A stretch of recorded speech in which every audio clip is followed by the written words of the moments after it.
In this video, we'll be talking about connecting with people. Please turn to page 5 in your Level 2 training manual. Connecting with people is very important and the unseen strength of your Hope Club. The more you connect with people, the more you will see your Hope Club grow and the greater impact you will have in your community. Let's start by talking about 2 key elements: program promotion and personal visitation. 1.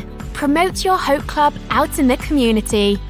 On the day of your Hope Club, or even one day before, have some members of your team go out together into your local community and talk up the program. Be excited and literally invite everyone that you see. Tell people where the Hope Club will be and what time it will start. Don't be afraid to talk to people you don't know. That's the whole point.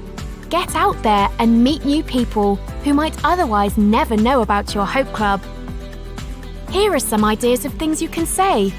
Hey, we have this really fun kids program called Hope Club happening tomorrow over by the marketplace. It starts at 5 p.m. It would be great if you and your kids could come to join us. Everyone is welcome. Hey, you're invited to come to our kids program that's happening right across the road right now. It's called Hope Club and it's totally free and fun for kids. Everyone is welcome. Look to connect with people in highly populated areas. Marketplaces, shopping areas, or even outside of schools are great spots to find lots of people. The key is to go to where the people are and where the kids play.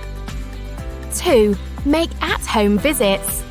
Again, either the day of or one day before your Hope Club, have some members from your team visit children and their families at their homes. A personal home visit is really about going the extra mile to show children and their families that you care about them personally. Please note, the world is full of vastly different people and cultures. What works in one country might not work in another, so it's important to figure out what works the best in your culture and with the people in your community. For instance, in some cultures, it's rude to drop by unannounced. In other cultures, it's perfectly acceptable to do that. For some people, a brief conversation is welcomed as it's casual and unimposing, whereas in other places, a short visit seems rude and superficial. Again, at the end of the day, the goal is to figure out how to best connect with the people in your community. Here are some ideas of things you can say. It was so nice to meet you at Hope Club the other day. I'm so glad you came to join us. You're welcome to come every week. We're in the same place at the same time. Thank you for welcoming me here into your home to meet your family. I'm just walking around the neighborhood to see how everyone is doing and to remind you that we've got Hope Club tomorrow. Again, if it's culturally appropriate, here's another helpful suggestion that works in many places. As you get to know children and their families, you can ask them where they live.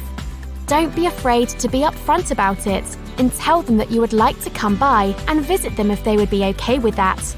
Building a roster with home locations and addresses can be a very helpful way to organize your team so they can go out to make personal home visits. And remember, don't dismiss an idea until you've tried it. It might surprise you what new ideas you can try that you find actually work to help you connect better with the people in your community. Here are some practical tips on building relationships. Some of these suggestions might seem simple, but they certainly work. 1. Introduce yourself. Ask people their names and tell them yours. Make it a point to not only ask people their names, but try to remember them also. This can be really hard for some people, but it's worth the effort to remember people's names so that you can greet them week after week. That doesn't mean you'll learn and remember everyone's name all in one week, but try making it your goal to learn 5 new names a week. Here's a couple of ideas to help you remember people's names better. Try repeating their name back to them right away. If they say their name is Anna, then say, "Hi Anna, it's so nice to meet you." Simply saying their name and associating it with their face is really helpful. Rhyming someone's name can also be helpful at times. For instance, maybe you've just met Anna, and you can think Anna Banana, Banana Anna. Sounds kind of silly, but a little trick like that can help to stick their name in your brain. Also, sometimes just repeating their name over and over in your mind, or out loud under your breath quietly, a couple of times helps. It might sound crazy to repeat Anna, Anna, Anna, Anna, but it helps to lock their name into your mind. Another tip is to give people lots of high fives, hugs and smiles.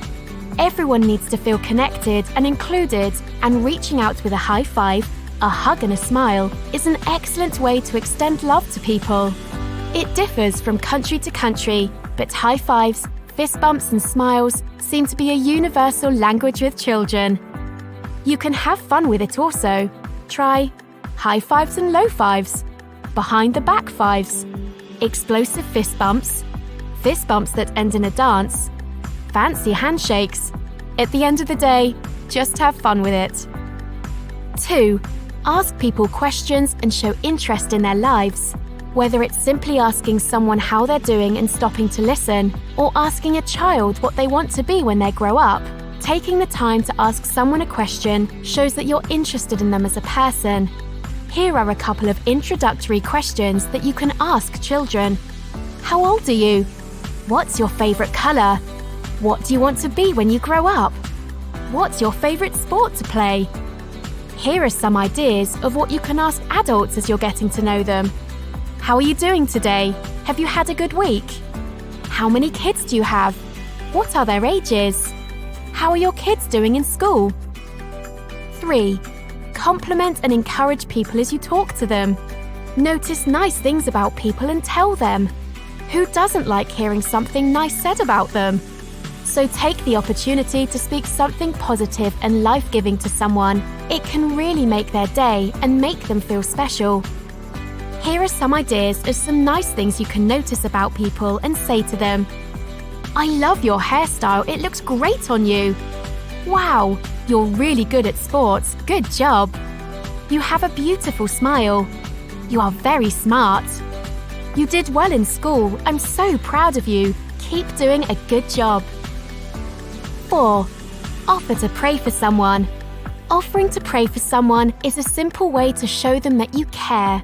Some people are okay with you praying for them right then and there, and that's great, so do it. Some people might not feel comfortable with that, and that's fine also. Tell them that you'll pray for them when you're at home later, and actually do it. Here are some ideas of the best times to offer to pray for others. While out promoting the Hope Club program, during personal home visits, at the Hope Club program before and after. Here are a couple of things you can say. You mentioned that you've had a hard week. Can I pray for you? I'm sorry to hear that your loved one is sick. I can pray for them. Would you like to pray together with me now? It sounds like you're struggling and you need peace. Would you like to pray with me and tell God what you need? Most of the time, people really appreciate it when you ask to pray for them or with them. Again, not everyone wants to pray out in public, so don't be offended if they take your offer to pray for them on your own. Also, it's great to follow up with someone on how they're doing after you've prayed for them. Maybe a week or so later, ask them how they're feeling. Ask how that family member is doing and if things are getting better. The simple act of reaching out is really powerful and can connect with people's hearts and truly show them the love of God in a tangible way. Also, that might open the right door of opportunity to invite someone to church with you so they can grow closer to God for themselves. Please note, overall, the goal is to move beyond small talk to develop deeper, more meaningful conversations and relationships with both children and adults. Developing deeper and lasting relationships with people, consistently showing them the love of Christ, takes a lot of time and patience, but is certainly worth the investment and is a great way to disciple the children and their parents as they become followers of Christ.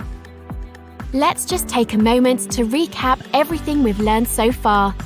Promote your Hope Club out in the community. Make at-home visits. When building relationships, introduce yourself. Give lots of high fives, hugs and smiles. Ask people questions and showing interest in their lives. Compliment and encouraging people. offer to pray for people. Now that you've got these helpful tips in hand, you're equipped to go out and build excellent relationships with children and their families. You're ready in a practical way to connect with children and their families and to bring the light of Christ into your community in a deeper way. Challenge time. With your pen and notepad handy, write down 3 ways you can try to connect with children and parents this week. You've now finished connecting with people and you've completed the entire Level 2 training. Great work!